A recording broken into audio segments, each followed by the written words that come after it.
Terima kasih Anda masih bersama kami dalam program Majelis Sore, Majelis Kita Semua. Luar biasa menarik kalau kita bicara mengenai peranan orang tua dalam mendidik seorang anak. Seorang anak tentu akan menjadi generasi penerus, tidak hanya untuk bicara mengenai karir ataupun juga kesuksesan dan kebahagiaannya saja, tapi sejauh mana orang tua itu mempersiapkan untuk menjadi bekal bagi orang tua tersebut di hari akhir nanti, agar pertanggungjawaban yang kemudian juga diberikan pada saat diberikan amanah, yakni seorang anak mampu dirasakan dengan baik, dan kemudian juga buktinya pun juga dapat terlihat dari kualitas sang anak tersebut begitu. Kalau kita bicara mengenai menjadi baik, orang tua di sini kan dalam proses ketika ingin menikah begitu, pasti ada niatan untuk kemudian memiliki seorang anak, tentu atas izin Allah. Ketika amanah tersebut kemudian ditiupkan, hamil hingga melahirkan. Nah, proses menjadi orang tua ini sendiri kan kalau kita tarik lagi begitu, tidak ada sekolahnya sebenarnya kan. Iya, betul. Tidak ada sekolahnya, dan kita mungkin hanya melihat dari bimbingan orang tua kita untuk kemudian kita telurkan kembali dan didik mereka dari apa yang sudah dididik oleh orang tua kita.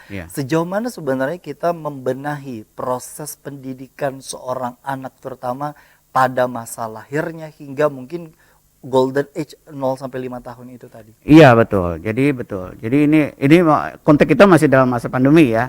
Nah, jadi memang seperti saya bilang tadi, Allah Subhanahu wa taala merestart kita itu sebenarnya ingin mengembalikan ke hitah kita.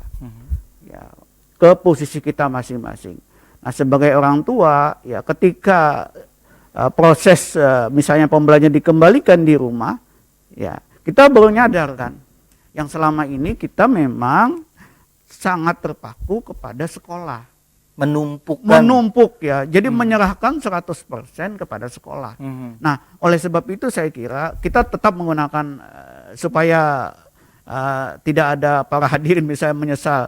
Oke lah, masa lalu biarlah masa lalu. Ya, sekelam-kelamnya masa lalu, masa depan masih suci.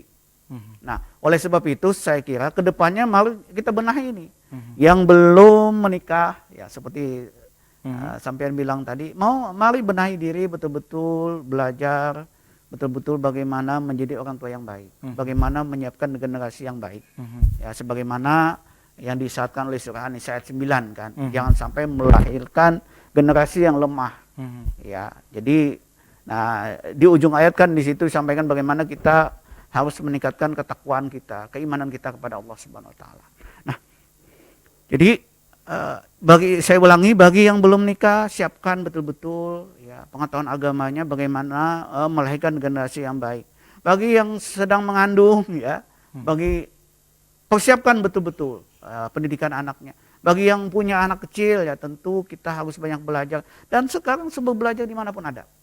Saya kira kita sudah saatnya sekarang yang sebelumnya main media sosial yang tidak memberi manfaat, daripada share, daripada update share segala status di WA segala macam. Sudah saatnya nonton mengenai parenting dalam Islam. Nah, sehingga kita paham betul bagaimana posisi orang tua ketika melahirkan anaknya. Misalnya yang sederhana saja misalnya, bagaimana kita mewujudkan emosi, ya ini dalam dunia psikologi anak ya. Nah, bagaimana mewujudkan emosi anak yang baik misalnya, ya tentu kita harus sering memeluk anak, tapi dalam posisi kita dengan emosi yang stabil.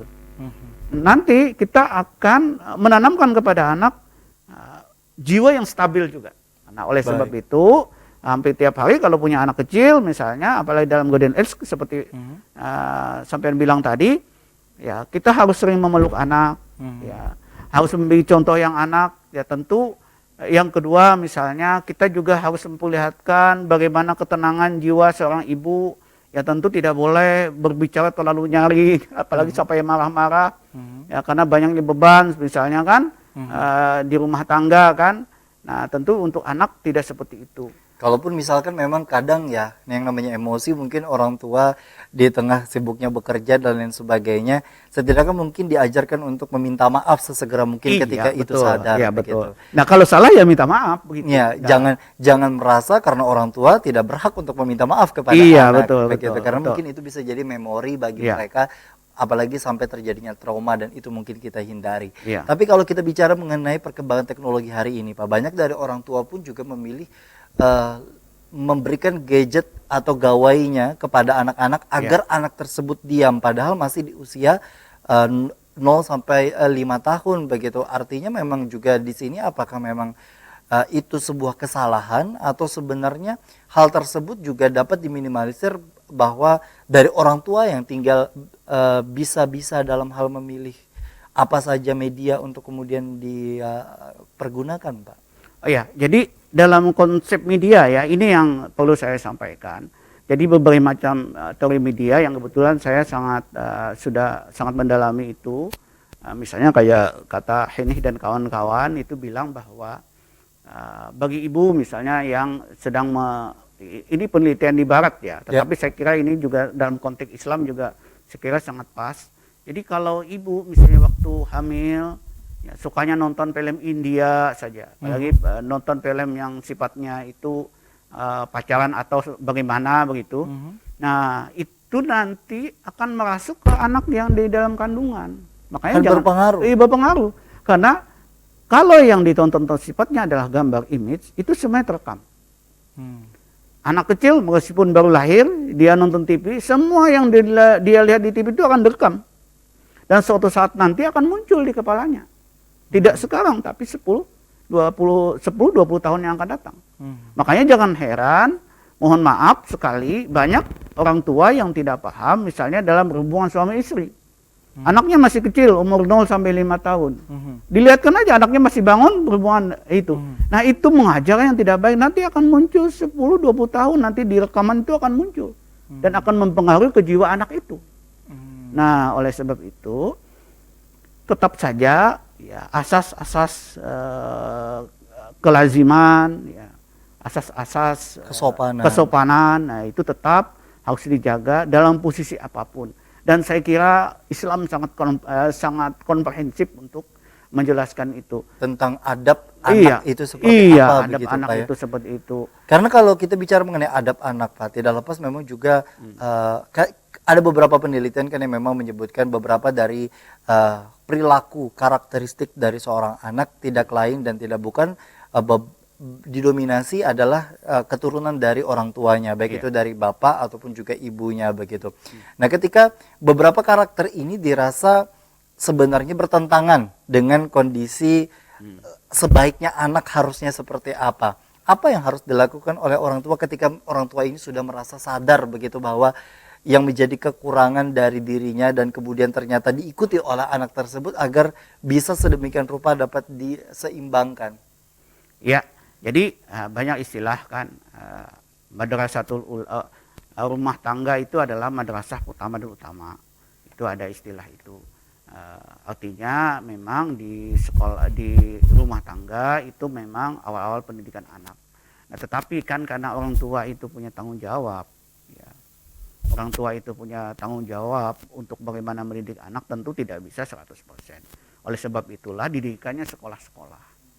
Nah, oleh sebab itu kewajiban orang tua juga bagaimana mencari lembaga pendidikan yang betul-betul bisa menjamin pendidikan anaknya.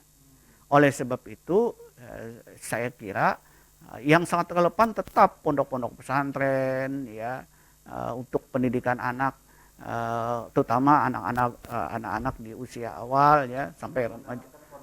Iya betul, iya tetap saja. Jadi memberikan kebebasan anak itu ketika dia sudah memasuki remaja awal atau remaja akhir. Ya kalau sudah SMA, nah tentu yang ditanamkan kan di situ kan sebenarnya adalah kedisiplinan. Anak itu kan konteksnya yang penting itu kedisiplinan. Bagaimana karakter buildingnya terbangun dalam dirinya. Dia punya karakter yang kuat begitu.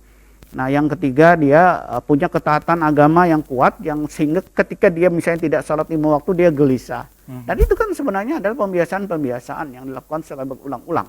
Dan itu pun juga harus dicontohkan oleh orang tua. Dicontohkan oleh orang tua. Tidak hanya Nah, sebagai iya. instruksi, tapi kemudian orang tuanya juga tidak melakukan Iya, akan perintah iya, betul, tersebut. betul, Begitu. betul, iya. Baik, nanti kita akan bahas sejauh mana porsi dari ayah dan juga ibu. Sedangkan dengan kondisi pandemi hari ini pun juga banyak dari kita yang kemudian juga dirumahkan, Iya. ataupun juga di PHK, Ya. ataupun juga dengan kondisi di mana keduanya bekerja. Sejauh mana porsi untuk pembagian peran kepada seorang anak ketika misalkan anak sudah belajar daring dan kemudian di rumah, bagaimana porsinya? Apakah pendidikan hanya ditumpukan kepada ibu tadi sebagai madrasatul ula atau juga seorang ayah?